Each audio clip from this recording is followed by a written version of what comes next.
달 입문 과정은요, 이제 저랑 좀 친해지는 과정이고, 예. 왜냐하면 첫 시간에 와서 제가 쓰는 말투나 이런 것들이 익숙하지 않거든요.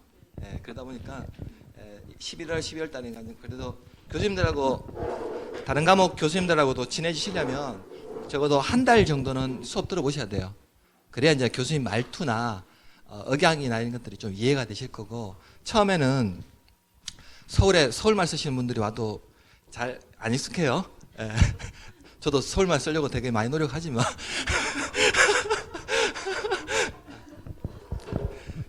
이게 강의를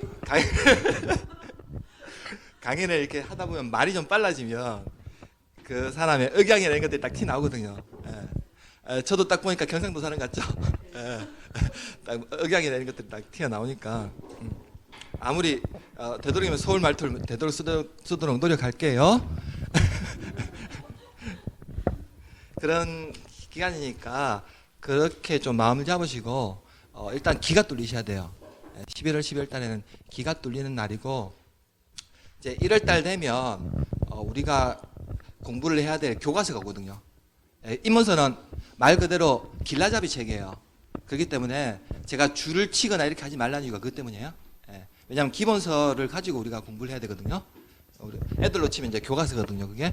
그래서 이제 1월 달 되면 제가 중요한 거, 별표나 밑줄 거라는 거 이렇게 가르쳐 드릴 테니까요. 입문과정 때는 그런데 너무 스트레스 받지 마시고, 그냥, 저 사람이랑 어떻게 얘기하는 거구나, 이런 게 있구나 하는 이 과목이 어떤 과목이다, 이런 것들, 전반적인 체계나 이런 것들을 쭉 설명해 주는 단계니까요.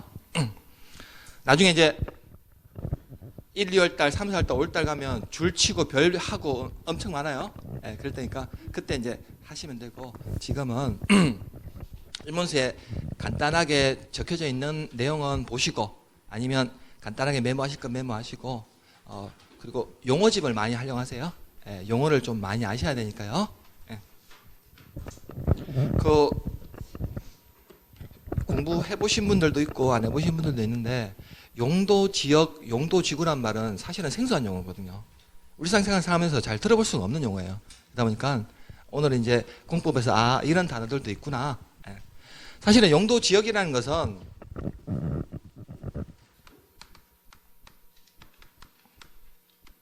우리가 보통 어떤 용도란 말은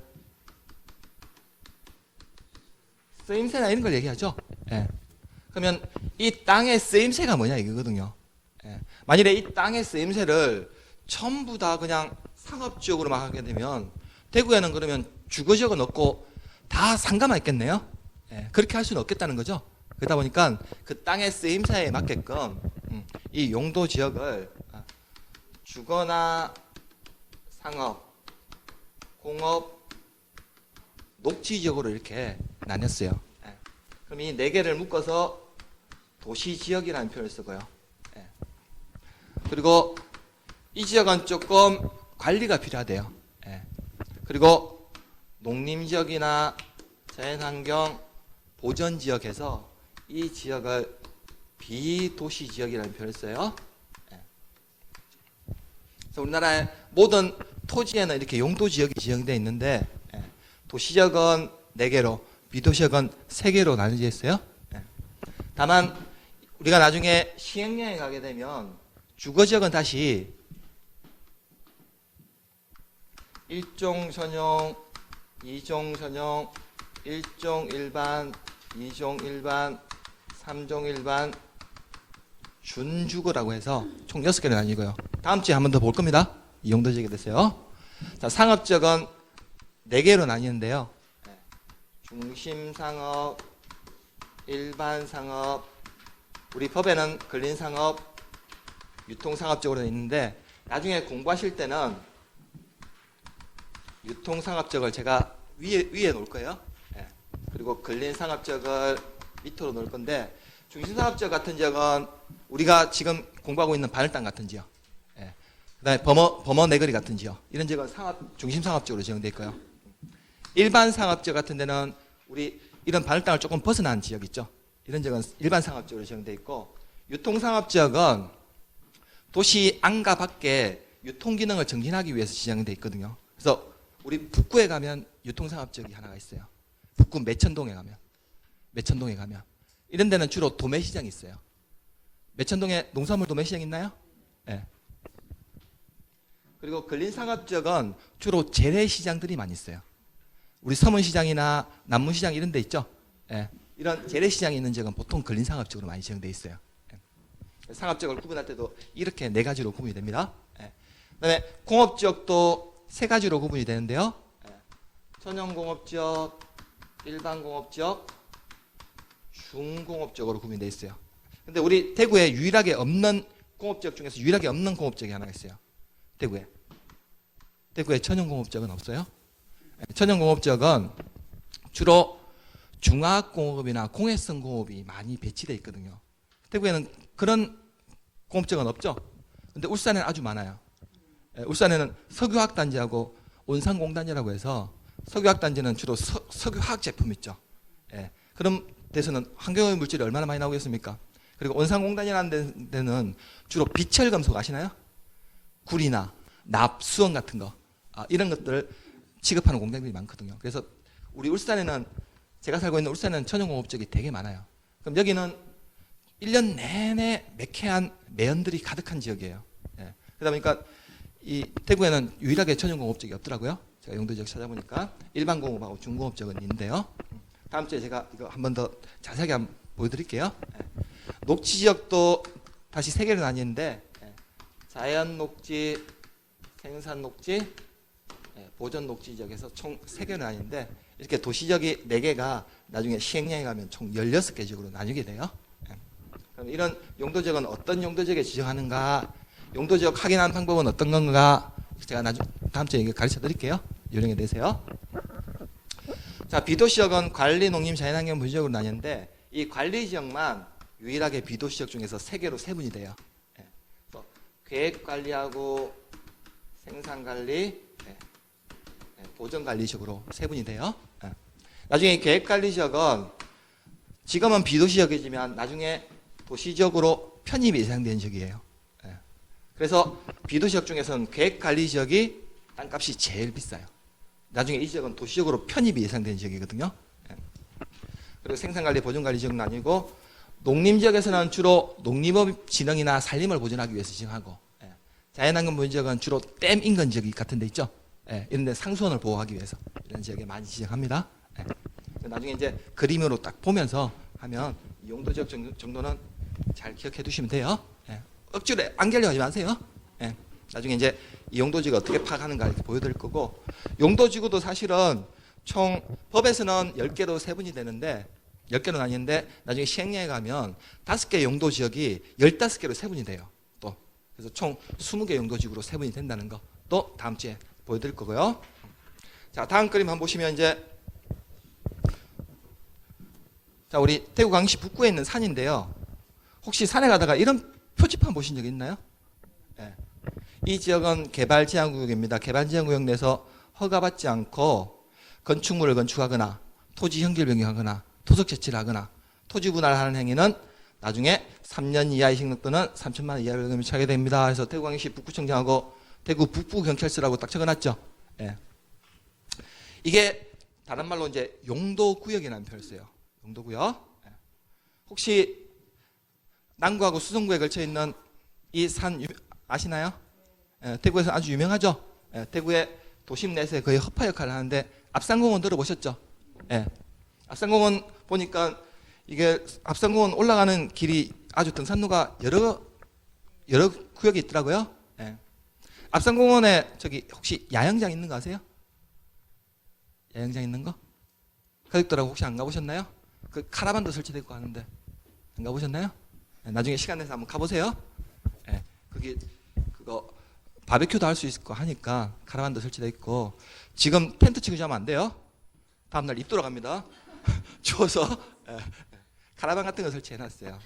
이거 압산공원, 이걸 우리 대구에서는 도시 자연 공원구역으로 지정되어 있어요. 대구에 도시 자연 공원구역이 4군데가 있어요. 이거 남구에 있는 남구 대명동이 있죠. 압산공원이. 압산공원하고 동구에 하나 있고 달성군에 2개가 있거든요. 그래서 총 우리 도시자연공원구역이 대구에서는 4개가 있는데 이것도 다음 주에 한번 보여드릴게요. 지도 통해서요. 자, 그러면 이 개발제한구역이나 도시자연공원구역 이건 좀 많이 들어보셨죠? 네. 그 다음에 수산자원 보호구역이라는 얘기 들어보셨나요?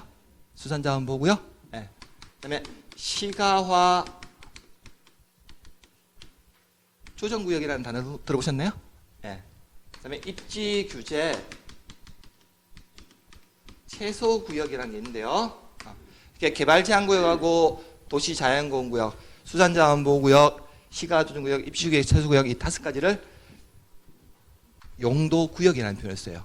용도구역.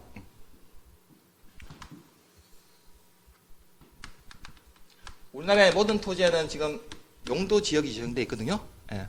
아까 용도지역은 총 21개 용도지역으로 지정이 되어 있는데 이 용도지역 내에서는 용도지역의 규제를 보충하기 위해서 용도지구라는 걸 지정할 수 있어요. 예. 그리고 용도지역이나 용도지구에 이 규제를 보충하기 위해서 용도구역이라는 것도 지정할 수 있어요.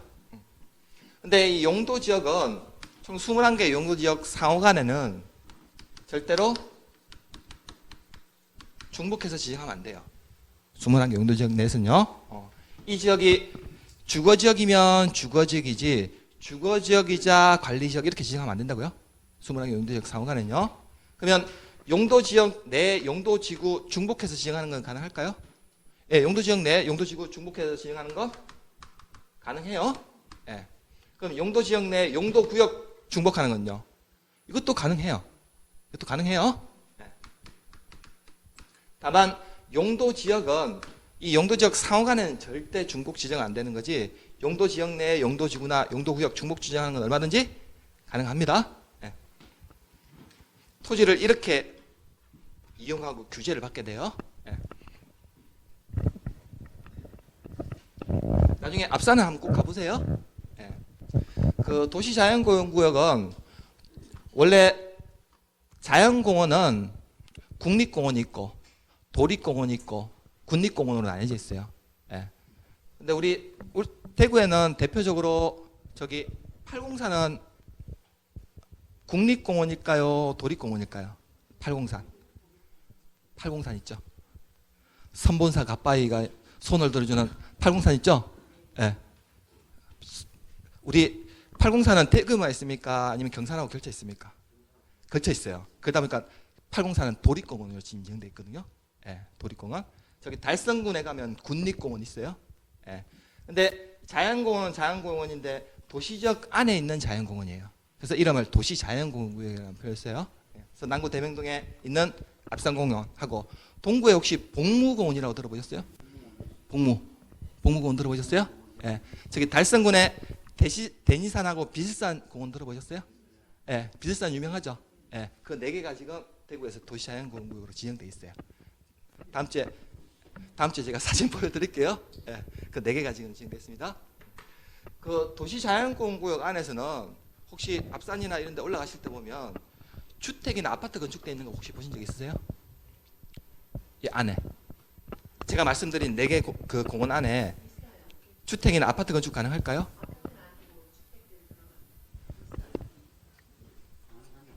도시자연공원구역 안에 주택은 안 돼요. 원래는 주택은 안 되는데 안에 보면 관리사무소겠죠. 거기 관리공원이겠죠. 예. 관리공원 같은 거하고 이런 도시자연공원구역의 특징은 어떠냐면 여기에 길을 해가지고 주민들이 올라가다가 등산하다가 이용할 수 있는 체육시설 같은 게 설치되어 있을 거예요. 맞죠? 네, 체육시설 같은 거. 그리고 예외적으로 이 공원을 조금 활성화하기 위해서 주민 편익시설 같은 거, 대표적으로 야영장 같은 시설 있죠? 네, 이런 시설만 설치가 가능하지 절대 아파트나 주택 같은 건 건축하면 안 돼요. 도시자연공원구역에서. 나중에 이거 허가 안 받고 그거 하게 되면 벌금 받거나 징역 당합니다. 이거. 네. 자, 이런 것들을 이제 행위 제한을 받게 되는 거예요. 개발제한구역에서는 이런 행위 하지 말라고 딱 규정해놨죠. 항상 산에 앞에 딱 표지판에다 해놨어요. 그래서 개발제한구역은 보통 가면 초록색 이렇게 말뚝을 박아놔요. 삥 둘러가지고. 예. 개발전공의 특징이 그렇습니다. 나머지는 이제 그 다음 주에 제가 자세하게 한번 설명드릴게요. 이건요. 네. 이런 행위 제한을 이제 우리가 받게 된다고요. 네. 자, 부동산 공법 그러면 앞으로 어떻게 공부할 건지 1년 아까 커리큘럼은 보셨을 거고 어떻게 공부할지를 한번 보도록 할까요?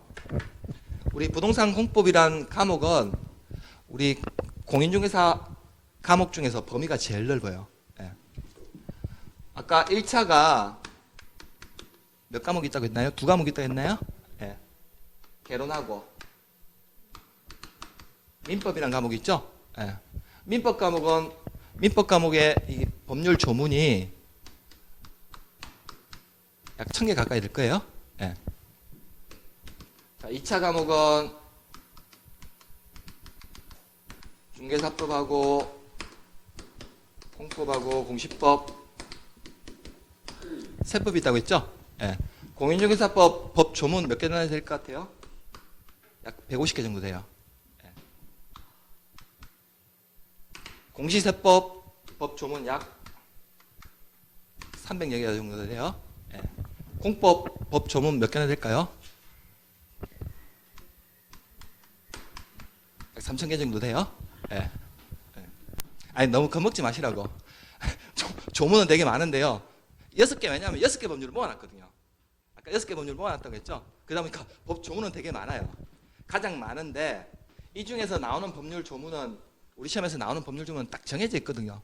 그러니까 3,000개를 다 암기할 필요가 없다고요. 예. 그러면 개론도 법 과목은 아니지만 민법하고 거의 범위가 거의 동일해요. 이 범위라 거의 동일하다고요. 이 중에서 공법이라는 과목이 제일 범위가 넓다고요. 그냥 겁주기 위해서 그런 건 아닙니다. 나중에 기본서 받아보시면 아실 거예요. 12월 달에 기본서 나올 텐데 공법이라는 책이 아마 제일 두꺼울 거예요. 입문서는 지금 이걸로 내년 10월 달까지 공부하면 되겠지 이렇게 생각하시면 안 됩니다. 입문서 되게 압축해 놓은 거고요. 기본서 받아보시면 한 800페이지 될 거예요. 8페이지 정도. 근데 그 내용에 혀를 막 내두르십니다. 근데 이걸 다 공부할 필요는 없어요. 우리는 합격하기 위한 전략이지 학문을 하기 위한 건 아니거든요. 여기 나중에 학문 하실 분들은 대학원을 가시면 되는 거고 우리는 자격시험이 목적이에요. 그렇기 때문에 자격시험에 합격하게끔 목적만 하면 되는 거고요. 그러니까 법률 과목 중에서는 범위가 제일 넓다는 거 그거요. 그리고 나중에 공법 공부하시다 보면 각종의 수치들이 많이 나와요. 근데 이 수치들을 절대 암기하지 마세요. 올해 시험에서도 이 수치 틀린 거로 문제 한 문제도 안 났어요. 그렇기 때문에 수치를 절대 암기하지 마시고 이 수치가 가지는 의미를 잘 아셔야 돼요. 숫자가 가지는 의미를 잘 아셔야 된다고요. 의미를 잘 파악하시면 의외로 쉽게 접근할 수 있습니다. 그리고 공법은 1차 과목이야 별로 개정이 안 되는데 2차 과목 중에서 공법하고 특히 세법이란 과목은 개정이 아주 잦아요. 작년에 시험 치는 중간에 개정됐거든요. 그런데 올해 12월 달에 또 개정돼요. 그렇기 때문에 지금 밑줄 끄지 말라는 이유가 이 내용이 12월 달 국회 입법해서 이제 나중에 통과되고 나면 또 다시 공부해야 되거든요. 그렇기 때문에 줄 치지 말라는 거예요. 그래서 나중에 이 개정되는 내용에 대해서는 제가 하나씩 다 반영해 드릴 거고 그리고 우리 공인중개사 시험이 2년 전에는 시험 공고일 기준으로 그 뒤에 개정된 내용은 출제를 안 했었어요. 근데 작년부터 이걸 시험 시행일 기준으로 바꿨거든요. 작년부터. 그러면 시험이 보통 우리가 10월 넷째 주에 시험을 치르거든요. 10월 넷째 주에 시험을 치르는데 그러면 10월 넷째 주 시험 칠 때까지 개정되는 내용은 반영을 하겠다는 거거든요. 출제위원들이. 그렇기 때문에 마지막까지 공법이란 과목은 이 개정된 내용에 대해서 반영해야 되는데 다만 올해 시험에서는 이 올해 개정됐던 내용에 대해서는 반영 안 했었어요. 문제 출제에. 그래서 이건 적당한 시점을 봐서 개정된 내용에 대해서는 제가 수업 중간중간에 계속 반영해 드릴 테니까요. 지금 12월 달에 또 개정된 내용이 있다 보니까 나중에 이제 기본서에 좀 개정된 내용은 제가 또 반영해 드릴게요. 프린트물이나 아니면 바로 수업 시간에 개정하면 되니까요. 자, 그럼 이런 과목 특징에 따라서 학습을 앞으로 이제 어떻게 할 거냐. 절대 공법은 암기 위주로 공부하지 마세요. 제발 좀 앞글자 따서 공부하는 방식. 왜 앞글자 따는 거 안 가르쳐주지 이렇게 얘기하지 마세요. 암기하면 안 돼요. 공법은. 왜냐하면 지금 책은 출제되는 경향이 단순 암기를 묻는 게 아니거든요. 종합적인 사고를 요하는 문제를 묻거든요. 공인중개사 시험은 앞으로 계속 그렇게 변모될 거예요. 종합적인 이 내용을 어디에서 규정하고 있고 이 내용이 어떻게 연관되는가 이런 종합적인 문제를 묻는 거지 단순 암기식의 문제를 안 묻는다고요. 그러다 보니까 앞으로 공부를 할 때도 암기 위주로 공부를 하지 않고 이해 위주로 공부할 거예요. 주로. 자, 그럼 이해 위주로 공부를 하려고 하려면 첫 번째로 이 부동산 공법이라는 과목에 나오는 6가지 법률이 있죠. 이 6가지 법률이 만들어진 이 제도의 취지나 배경 같은 것들을 좀 잘 이해를 하셔야 돼요. 이 제도가 왜 만들어졌는지 이 취지나 배경을 잘 이해하시고 그다음에 용어에 대해서 잘 파악하셔야 됩니다. 11월, 12월 달까지는요. 자, 그럼 이 과정을 선행한 후에 1, 2월 달에는 주로 이 과목의 전반적인 줄기나 체계를 잡을 거예요. 우리가 보통 어떤 숲이나 이런 데를 들어갈 때 한 그루 한 그루 나무를 봐야 됩니까? 아니면 들어가기 전에 일단 여긴 이 숲은 어떤 구조로 돼 있다 이런 걸 봐야 되겠습니까? 숲을 보시지 하셔야 돼요. 한 그루 한 그루 그냥 나무 한 그루 한 그루 암기하는 게 중요한 게 아니라고요. 전반적인 줄기나 체계를 잘 잡아야 되고요. 이것이 선행된 다음에 내용에 대한 이해가 좀 필요해요. 내용에 대한 필요가요. 그리고 무조건 달달 암기하지 마시고 이걸 좀 잘 느끼세요. 피를 잘 가지시라고요. 느낌을 잘 가지셔야 돼요. 그래서 나중에 이런 과정들이 익숙해지면 10월달 시험장에 가서 이건 것 같다 탁 찍고 넘어가는 거예요. 이걸 확실하게 딱 알고 하는 게 아니고요. 문제를 풀 때는요. 객관식 시험의 특징이에요. 그래서 이거다 이건 것 같다라고 탁탁탁 찍고 넘어가셔야 돼요. 올해 시험에서도 어김없이 그랬지만 제가 시험 치기 전에 첫 번째 답이 정답이니까 바꾸지 말라고 하거든요. 근데 이 선생님도 시간이 좀 남으셨어요. 그래가지고 답을 이게 그러니까 기시신 거죠. 답을 바꿨어요. 처음에 찍었던 답이 정답이에요. 바꾸면 안 돼요. 본시험 가시면요. 처음에 내가 느낌으로 가졌던 그게 답이라고요. 절대 바꾸시면 안 돼요. 그리고 부동산 공법은 대충 보셔서 아시겠지만 실무와 관련된 내용들이 되게 많아요. 실무와 관련된 내용이요. 그래서 부동산 공법 공부하실 때는 나 그냥 학문적으로 공부한다 이렇게 생각하지 마시고 내가 만일에 개업 공인중개사라면 내가 토지를 가지고 있다라면 어떻게 하는 게 조금 더 이 토지를 효율적으로 이용할 건가. 실무 관련 내용들이 많다 보니까 이런 위주로 공부를 하시면 좀 재미도 있고 공부도 훨씬 더 머리에 쑥쑥 들어오실 거예요. 왜냐하면 공법은 행정관청이나 지방자치단체가 우리를 규제하는 법이거든요. 그럼 나중에 내가 합격해서 돈을 많이 벌거나 먹고 살려면 어떻게 해야 되겠습니까? 법을 빠져나가는 방법을 알죠. 법을 빠져나가야 돈을 많이 벌지 않겠습니까? 법에서는 이렇게 금지해놨는데 그럼 난 이걸 어떻게 피해서 빠져나가지 이걸 알아야 돈을 많이 벌지 않겠어요? 내가 자격이 취소되거나 벌금 안 받는 범위에서 법 빠져나가서 중개하고 이러면 나중에 돈 많이 벌거든요. 그런 방법들을 법을 알아야 그러면 이걸 빠져나갈 수 있는 법을 알겠네요. 그렇게 공부를 하시면 좀 재미도 있고 그러실 거예요. 그래서 너무 학문적으로만 접근하지 마시고요. 자, 공법이란 과목 대충 이 과목 어떤 과목이다. 저 앞에서 얘기하는 무슨 얘기하고 있다 이런 건 대충 느낌이 오시나요 이제? 이런 방향으로 이제 공부를 할 거니까요. 그리고 부동산 공법에서 앞으로 좀 생소한 용어들이 좀 많이 나올 텐데요.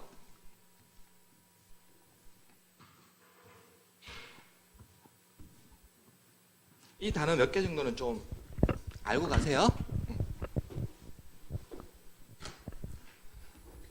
우리 행정관청이나 지방자치단체가 우리 국민들한테 어떤 내용을 널리 알릴 때는 공고나 고시라는 표현을 써요.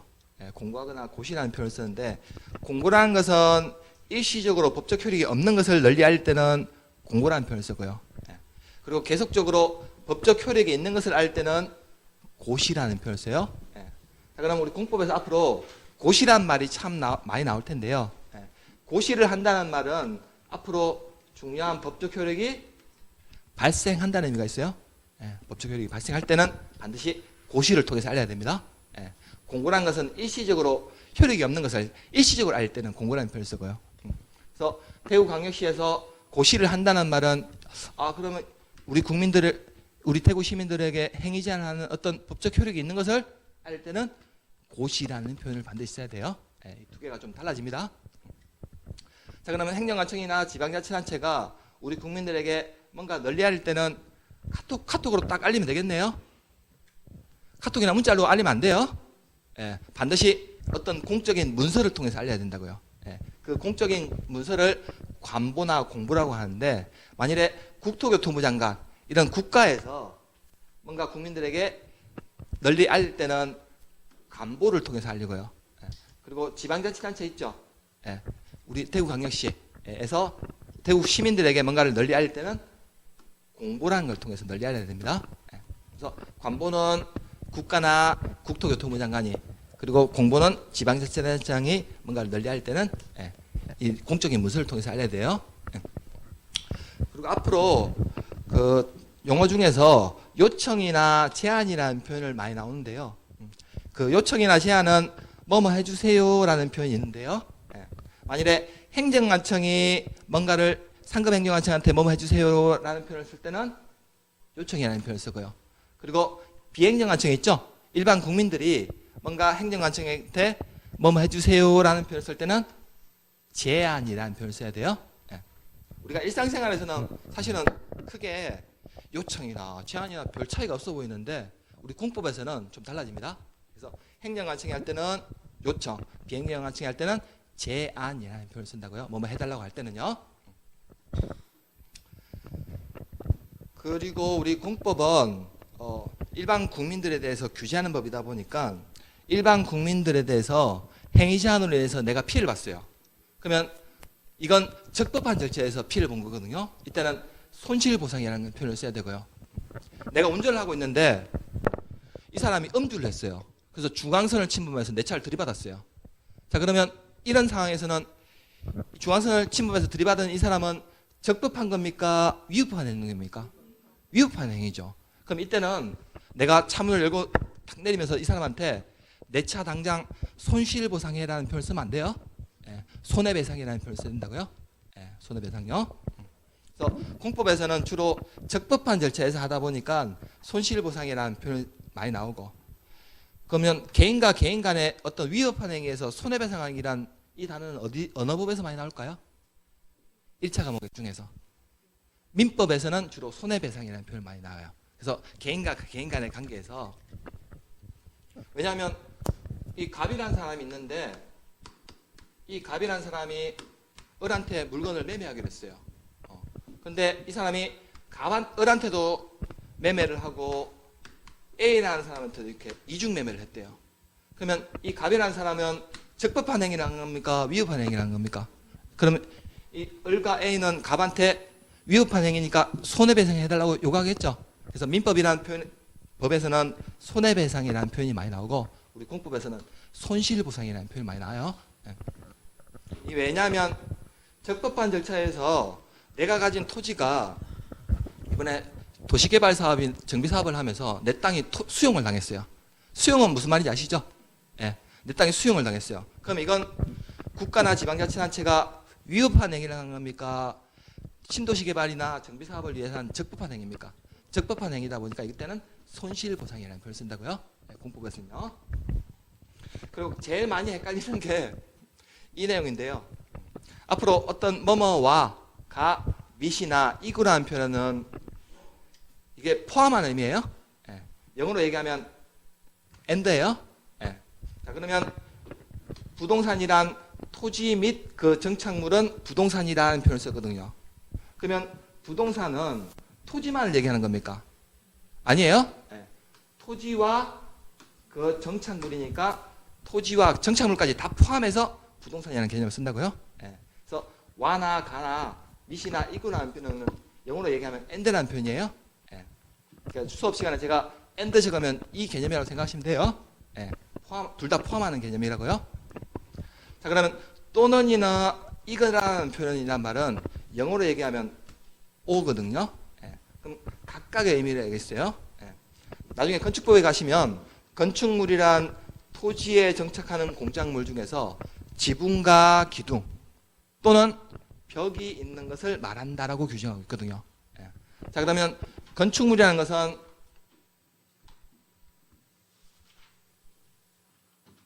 지붕과 기둥이죠. 예. 그럼 지붕은 반드시 있어야 되겠네요. 예. 토지에 정착되어 있으면서 지붕에 이렇게 기둥이 있거나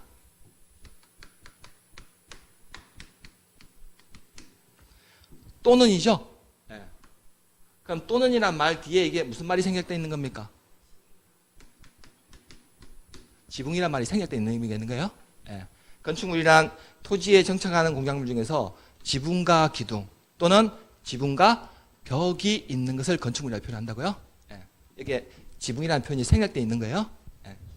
그럼 지붕에 기둥이 있어도 되고 지붕에 벽이 있어도 이거 건축물로 인정이 되겠네요. 토지에 정착만 되어 있으면요. 예. 어떤 개념 좀 차이가 나는지 아시겠습니까? 이거. 예. 그래서 와나 갓 이거라는 표현은 포함하는 의미고 또는이나 이거나라는 얘기는 각각의 의미가 있는 거예요. 예.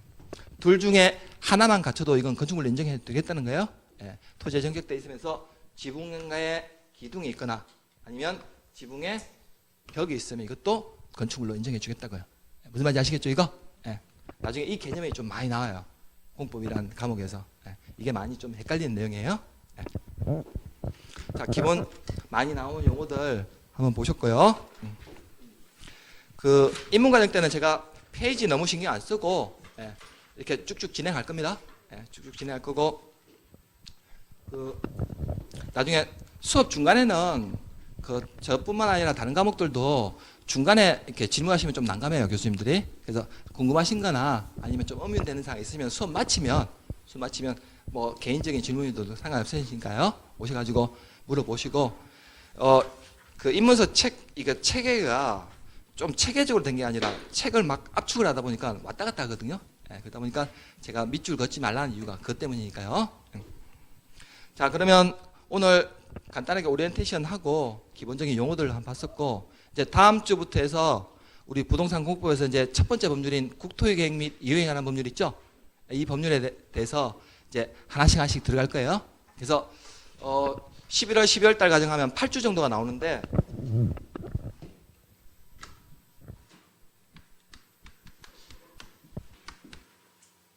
1주부터 4주 정도까지는 오리엔테이션하고 국계법 파트가 좀 들어갈 거고요. 예. 그다음에 5주에 도시개발법 한번 볼 거고요. 예. 그다음에 6주에 도시 및 주거환경 정비법 한번 볼 거고요. 예. 그다음에 7주에 먼저 건축물을 알아야 좀 되거든요. 그래서 건축법을 먼저 한번 볼 거고요. 예. 마지막 8주에 주택법 한번 보도록 할게요. 네. 그래서 앞으로 8주 동안 수업 진행할 내용은 아마 이렇게 흐름이 진행이 될 거고 농지법은 2문제밖에 안 나요. 그래서 농지법은 인문과정 때는 보지 않고 기본과정 때 1, 2월 달 과정 때 기본서를 가지고 한번 보도록 할게요. 네. 왜냐하면 그 공법에서 국계법이 제일 중요하거든요. 국계법 12문제 나오거든요. 그리고 공법에서 제일 근간이 되는 법이 이 법이거든요. 그래서 이 국계법을 제대로 알아야 뒤에 있는 개발법이나 정비법이 좀 연결이 되거든요. 그렇기 때문에 국계법 파트를 제일 비중을 둬서 공부를 할 거고 올해도 그 이 학원에서 시험을 쳤던 분들 중에 국계법이 거의 8, 9개씩은 다 맞았을걸요? 거의 모든 분들이 국계법을 8, 9문제 정도 맞고 딱 들어가면 어떻겠습니까? 기분이 좋아요. 12문제 중에. 왜냐하면 국계법이 먼저 출제되거든요. 예. 우리 보통 고스톱 칠 때 첫 끝발이 뭐라고 합니까? 개끝발인데 시험은 달라요. 처음이 좋으면 나중에 뒤에도 좀 좋거든요. 근데 처음부터 근데 딱 막히거나 어려운 문제 나오면 뒤에 쉬운 문제 나와도 막혀요. 그렇기 때문에 이 파트를 조금 제가 입문 과정이나 기본 과정, 나중에 모든 과정 할 때 이 파트를 제일 중요하게 얘기할 겁니다. 국계법을 제대로 하고 가야 뒤에 파트들이 좀 연결되니까요. 대충 1년 동안 저랑 어떻게 생활할지는 조금 이제 그려지셨나요? 예. 앞으로 할 때 그 참고 자료나 이런 것들은 파워포인트 주로 활용해서 하려고 거예요.